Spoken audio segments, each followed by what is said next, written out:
Oke, Assalamualaikum warahmatullahi wabarakatuh.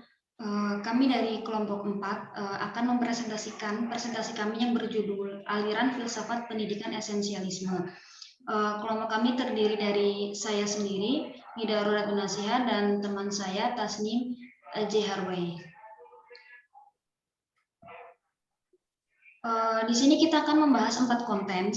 Yang pertama yaitu pengertian aliran esensialisme, dan yang kedua mengenai tokoh-tokoh dalam aliran esensialisme, yang ketiga yaitu tujuan pendidikan menurut aliran esensialisme, dan yang terakhir yaitu pandangan esensialisme dalam pembelajaran. Untuk konten yang pertama akan dibacakan oleh teman saya, Tasnim. Oke. Untuk konten pertama yaitu pengertian aliran esensialisme.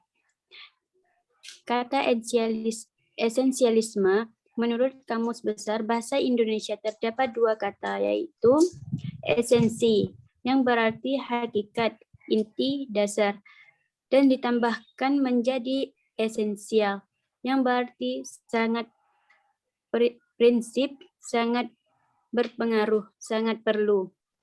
Esensialisme berusaha mencari dan mempertahankan hal-hal yang esensial, yaitu sesuatu yang bersifat inti atau hakikat fundamental atau unsur multa yang menentukan keberadaan sesuatu.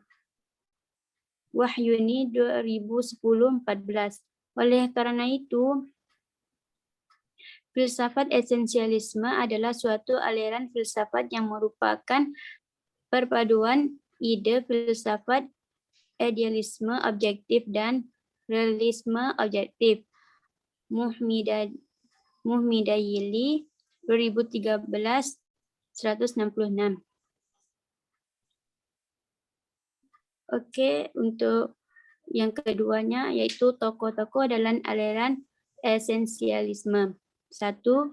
Jodoh Friedrich Hebert dalam kurung 1776 sampai 1841. 2. William T. Harris dalam kurung 1835 sampai 1909. 3. Georg Wilhelm Friedrich Hegel dalam kurung 1770 sampai 1831, dan keempat Georg Santayana, dan yang kelima William C.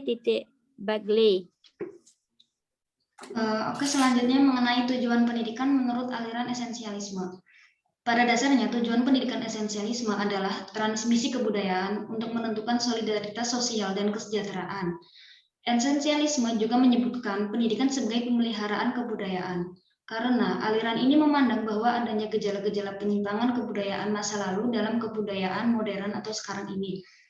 Tujuan esensialis dari pendidikan adalah untuk mentransmisikan dan memelihara dasar-dasar budaya manusia yang diperlukan. Sekolah memiliki misi spesifik dan jelas dari mentransmisikan keterampilan dan subjek manusia yang penting kepada kaum muda untuk dilestarikan dan dilewati ke generasi mendatang. Aliran esensialisme dianggap sebagai konservatif road to culture, yakni aliran ini ingin kembali kepada kebudayaan lama, warisan sejarah yang telah membuktikan kebaikan-kebaikannya bagi kehidupan manusia.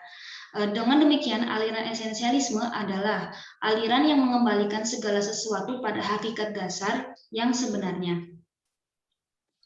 Untuk meneruskan warisan budaya dan warisan sejarah melalui pengetahuan inti yang terakumulasi dan telah bertahan dalam kurun waktu yang lama, serta merupakan suatu kehidupan yang telah teruji oleh waktu dan dikenal oleh semua orang. Pengetahuan yang dimaksud adalah skill, sikap, dan nilai-nilai yang memadai.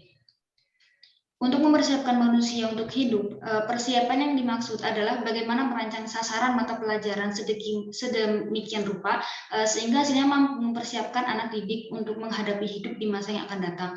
Dalam mempersiapkan subjek didik tersebut, tampaknya sekolah hanya bertugas bagaimana merancang sasaran tujuan pembelajaran. Pelaksanaan yang diperlukan adanya kerjasama dengan unsur-unsur luar sekolah. Dan yang terakhir mengenai pandangan esensialisme dalam pembelajaran. Pandangan esensialisme tentang pembelajaran memiliki kesamaan dengan aliran perennialisme. Keduanya menghendaki pembelajaran di sekolah harus berpusat pada mata pelajaran atau subject matter centered. Memperhatikan pandangan esensialisme di atas tentang peran guru, maka guru seharusnya terdidik secara moral yang merupakan orang yang dapat dipercaya. Secara teknis, ia harus memiliki kemahiran dalam mengarahkan proses mengajar. Sementara peranan sekolah adalah memelihara dan menyampaikan warisan budaya dan sejarah pada generasi pelajar dewasa ini melalui hikmat dan pengalaman yang terakumulasi dan disiplin tradisional. Esensialisme melihat kedudukan siswa dalam pembelajaran adalah pasif, tunduk, lemah secara kognitif. Oleh karena itu, sekolah bertanggung jawab atas pemberian pengajaran yang logis atau dapat dipercaya. Sekolah berkuasa untuk menuntut hasil belajar siswa. Siswa pergi ke sekolah untuk belajar, bukan untuk mengatur pelajaran. That's all from us. The last we say. Wassalamualaikum warahmatullahi wabarakatuh.